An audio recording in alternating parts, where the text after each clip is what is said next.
Hey everyone, we're here with our good friend Shawn. Normally we're doing X-ray unboxings with him, but we're doing something way off topic today, and we're doing the original re-release of the Team Associated / Yokomo YZ10. So this was a North American only car back in the day. Yokomo had their version of it, and we were just talking about it. That's right. It was like the 870 or 863 or something like that. 870 or 880, I think, if memory serves. It's been a good 35 years.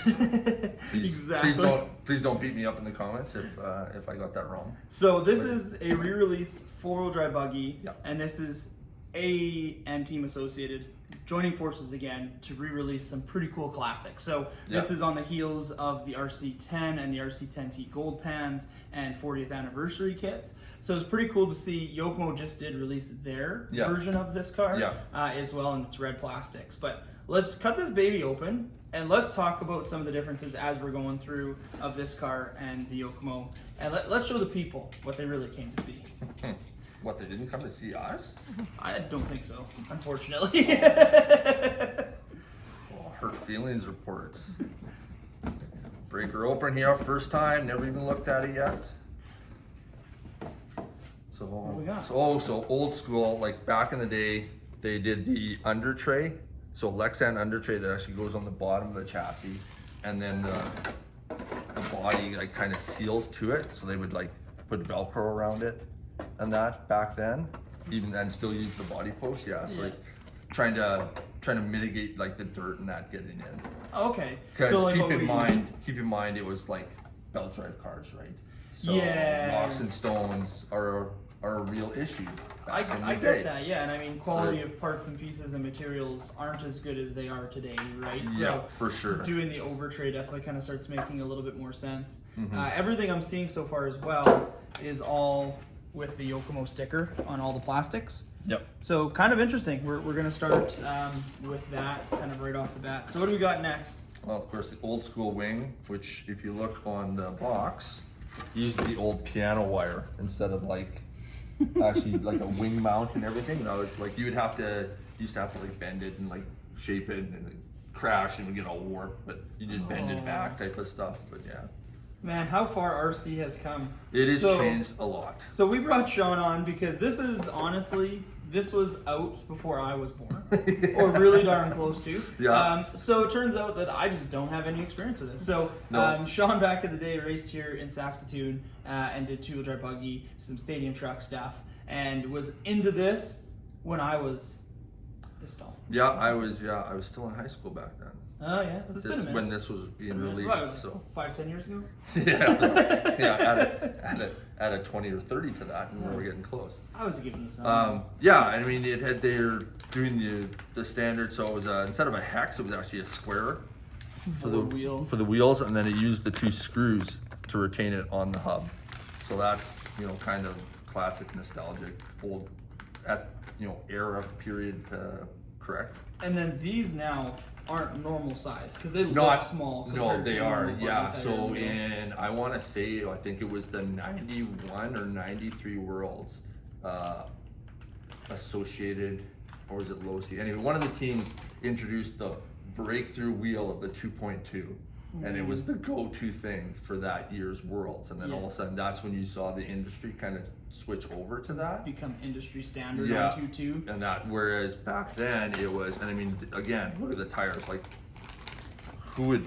who's gonna run those on their local track nowadays? I'm not gonna lie, I'm like, this is exactly like brings back some memories for me because this looks like the Toy Story buggy. Exactly. From the first Toy Story. But I mean, this is what you were seeing on the style of tires on the cars, like at world events and that, and national events at the time. Yeah, I guess this is where Kinwald really kind of pushed boundaries, cutting and sectioning tires. Yeah, he would literally cut a tire, like a section out of the center, and like cut that section he was going to add in off another tire, glue it all together. Or there was one year they took like Proline, like they called them, I think, the mini pin or the fuzzy or whatever, so kind of like a hole shot. But then Losi had this one where they had an X in the middle, so they cut the center out of the small pin, and then he cut the X's off of those and glued them on the tire. And that's dedication. And that was dedication. That was the go-to thing for that year's World. So that's where you see like it was very different. There wasn't so much like quick prototyping and like with molds and like, you know, with like J Concepts or Proline or any of those Releasing guys. a tire of the week, pretty much. Well, I mean, Proline pretty much had the market. It was either what you got from the OEM or you got a set of Prolines back then That's for it. tires. That's all. Yeah. No, that's cool. And I mean, they even have the hot laps, everything to make these legit re-releases. I like it. So what do we got next? And then in typical, you know, kind of Japanese manufacturer fashion, it's just a big old bag of parts, very Mugen-esque, right? Yeah, And, very much so. So there you can see the wing mount. At least it's pre-bent this time. One of the differences between this car and, again, if memory serves me, and the original is that this one's coming with like fluid-filled diffs, gear diffs. Oh, instead of ball diffs. And the original would have been ball diffs. Yeah, it was all ball diff back in the day. Yeah, and I mean, they still kept to the form of having belt drives, the whole 9 yards. Yeah, it still is the belt drive. I want to say it's just a single belt as well. Okay. Down the center, and that run off a center pulley with the slipper. For sure. And that's so very reminiscent of, you know, a modern carpet off-road car. Yeah, for sure. Do you want to open this bag up and take a Yeah, peek we at can some of the take a stuff? look, yeah. Because I mean, there's some nice things that I see kind of in there. Yeah, we'll have to see with if some, like, with little, today's like- modern standards they can, you know, processes and that they can, you know, maybe improve on the shocks. Because back in the day, I heard that was a huge problem. well, to rebuild a shock, it wasn't just screwing the bottom off, because you actually went from the inside and snapped in like a cartridge. So then you had to try to push it all out. Oh, yeah, pass. So- Pass. And then also, so one thing, these are all metric hardware on the new one. Instead of Back- standard Yeah, like back it was like 332, 440. 830 seconds. Yeah, Yeah, some weird sizes. all that kind of stuff. It's kind of awesome that you just get bag 9 and it's Yeah, 8 just screws. screws. So yeah, Sweet. there's your bulkheads. And this is cast aluminum. It does look like cast aluminum, so maybe that. And again, like one of the reasons I got this is I could not get my hands on one of these when I was, you know, a young man, you know, just pining away for one. So you know, to be able to now get it, this is kind of my old man nostalgia thing of grabbing one. Yeah. So Yeah. I'm not sure if they were cast like that as well back then. Everything on this, like as far as like your shock towers, the chassis, I believe is all like fiberglass composite. Yeah, like and a the gear neat lights. thing is they did keep so back then it was NiCads, so C-cells Yeah. and that, and you'd run either the saddle packs with 3 and 3 or 4 and 3 to get your 7-cell. Yeah. Was the maximum limit. Of course now they've made provisions to run a shorty pack on the left side of the car, and then you can run your electronics on the right on this one. Yeah.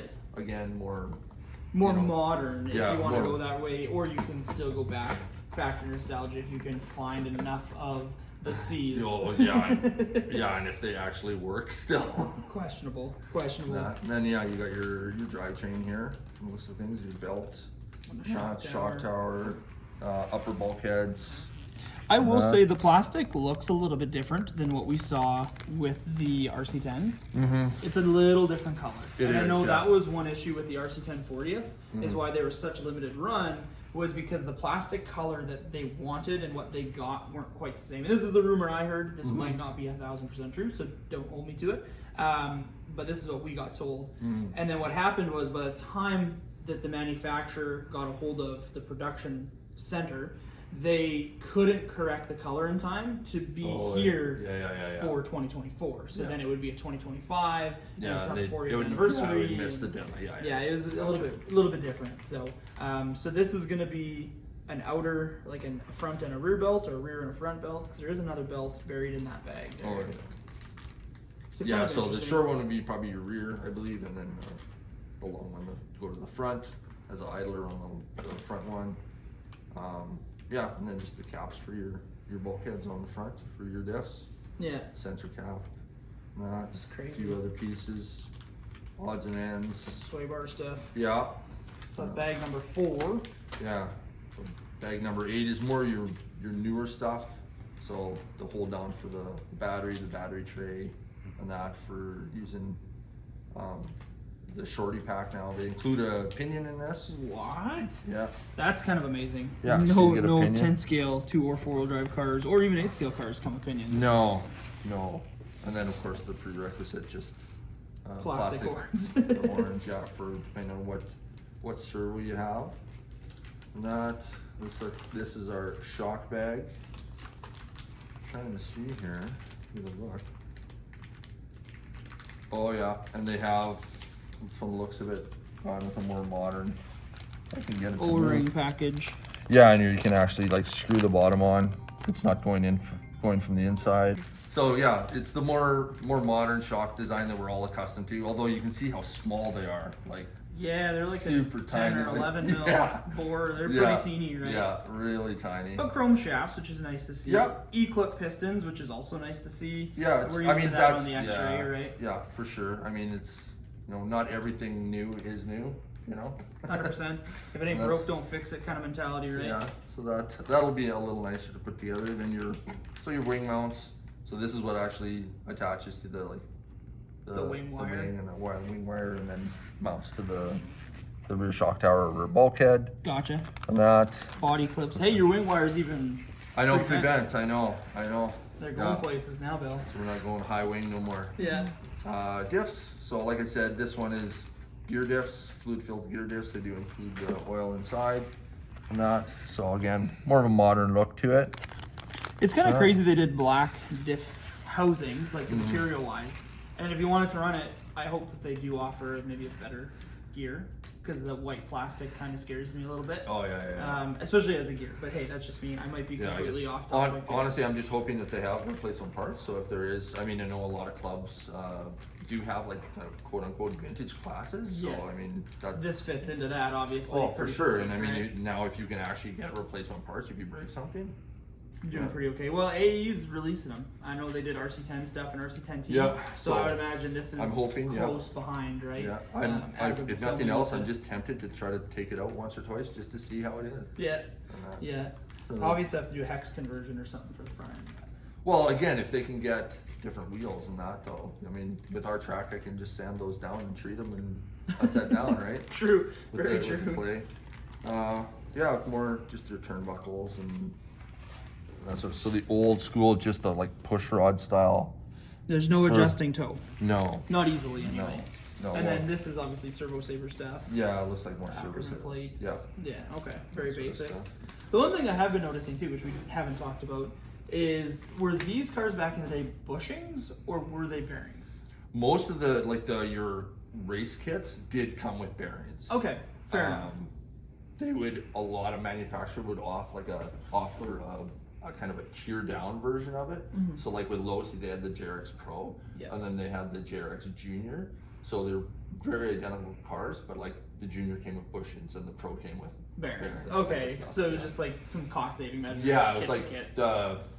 the shocks were like hard anodized on the Pro, but they were just like a basic, maybe a slight anodizer, just almost raw on the regular Yeah. kit. Gotcha. Because yeah, I was just noticing that everything that is included is a metal shield on both side bearing. Yeah. So I mean, kind of more what we're used to with modern day kits of just trying to get Sure. that free drive line and as little resistance as possible. Yeah, so then you're getting down to the last of nitty-gritty. it, your center drive, so center drive shaft, pulleys, and then your slipper. I mean, it's funny how like in 35 years, the slippers are pretty much all the same. still looking the same. I mean, this looks very AE-esque, 'cause AE color, all of that. For so I would sure. imagine that's like the newer car style stuff. And I mean, like we said, like the plastics colors are different with the Yokomo version, and they might have done their slipper and aluminum parts more in a black, which is more I think common back Yeah. then from Yokomo.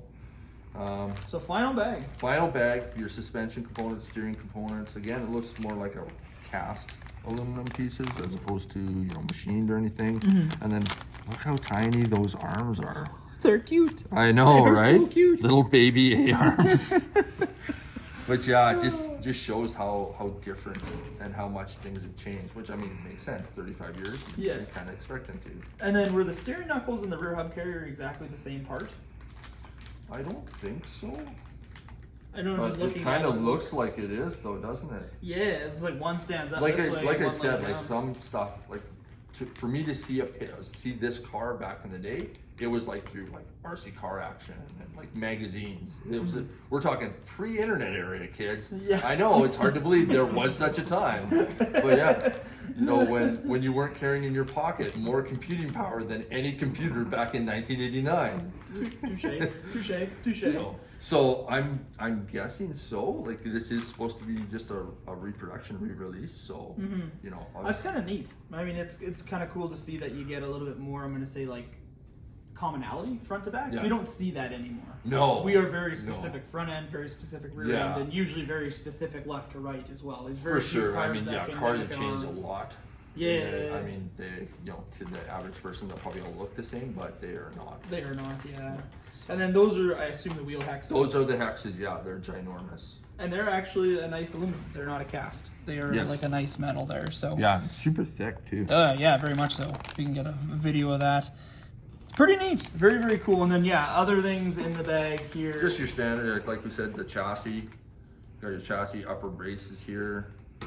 Some decals and the manual, decals, and oil, and then yeah, just The this basic You know, manual. you're a very Japanese looking manual, right? Yeah, I mean, like we just no color, no. We just checked out the new Mugen MSB1. Oh yeah. And honestly, the manual didn't look much different. I'll be flat out honest with you. And that's a 2024 edition car. I know, right? Not a with 1989 edition with car. a lot of input from some Drake, top drivers. those guys, yeah. I mean, it's pretty crazy. I would imagine this is going to be pretty much a carbon copy of what the original manual was. And I mean, it's nice that they actually included a manual, because in the original RC10 40th anniversary kit, they didn't even include one. You know what? Just Like weird. having had one back then, I can't even remember the manual for it. You're probably, To be honest. I assume you probably weren't missing much. I mean, AE manuals haven't really got a whole 1,000 times better, I've heard, but you know, just your basic black and white manual. yeah, nothing crazy there. I mean, definitely have a little bit more of that stuff. They I have think, some details in that, and like I said, like now you got the gear diffs as opposed to back in the day they'd be the ball diffs. And this is definitely more of a Yokomo manual too, because all of the screw sizes are on the side of each page. Yeah, not not- an AE manual where you have You have to flip out, yeah. Yeah, I like it. That's really cool. Yeah, I'm. Pretty Well, jazzed up. You can build Yeah. it. Well, yeah, eventually. I'm excited to see this at the indoor track this winter. Well, we'll see. Yeah, I'll try to get it out. I got to get it painted, so I got to talk to a guy that does that. I know a guy. Yeah, you I know, a guy. So. Awesome. Well, thank you, Shawn, so much for allowing us to open up your brand new Team Associated / Yokomo YZ10. Thank you pleasure. for giving us a little bit of a history rundown, Yeah, a tour of this walk car. down memory lane, right? A little bit. I mean, this for me is all new. Yeah. And even though for you it's like, man, this is old school. But this is all new for me. So it's just No, I like, hear ya. I felt like I wasn't a good enough person to have to kind of describe what was That's going okay. on You and needed- know what's going down. You So. needed the more aged to be able to, He's like a fine wine. yeah, It just gets better with age. or vinegar, whichever. Fair enough. So thank you so much, everyone, for tuning in and watching. We hope you enjoyed this unboxing video. If you have any questions, throw them down below in the comments. Throw down below in the comments what your first RC was, because we've Sure. had some pretty cool, interesting stories Yeah. from a lot of people on what their first RC was. Don't forget to like, comment, and subscribe. Hit that bell for notifications on when we post new videos. And we're going to be pumping out lots of new stuff. There's tons of stuff coming out from Traxxas here pretty quick with Disruptor. We got some new cars coming for X-Ray and some of the other brands that we're super jazzed up about building and unboxing. So stay tuned. We got a lot of cool stuff coming on. So we'll catch you on the next one. Bye.